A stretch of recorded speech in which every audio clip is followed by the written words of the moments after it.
మనం ఇప్పుడు జంట కవులు అంటారు, జంట కవులు గాన కోకిలలు అంటారు. వారిలో ఒకరు ఏం పేరు?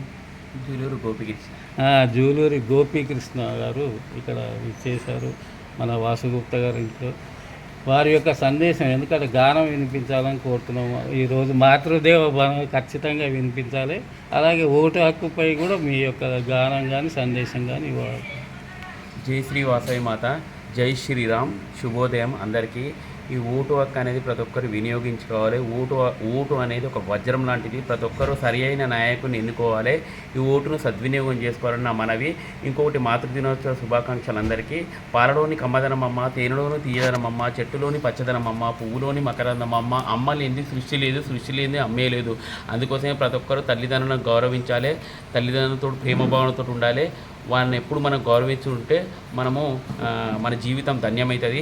ఇంకొకటి, ఓటు హక్కు ప్రతి ఒక్కరూ వినియోగించుకోవాలి. నా ఒక ప్రార్థన. జై శ్రీ వాసవి మాత.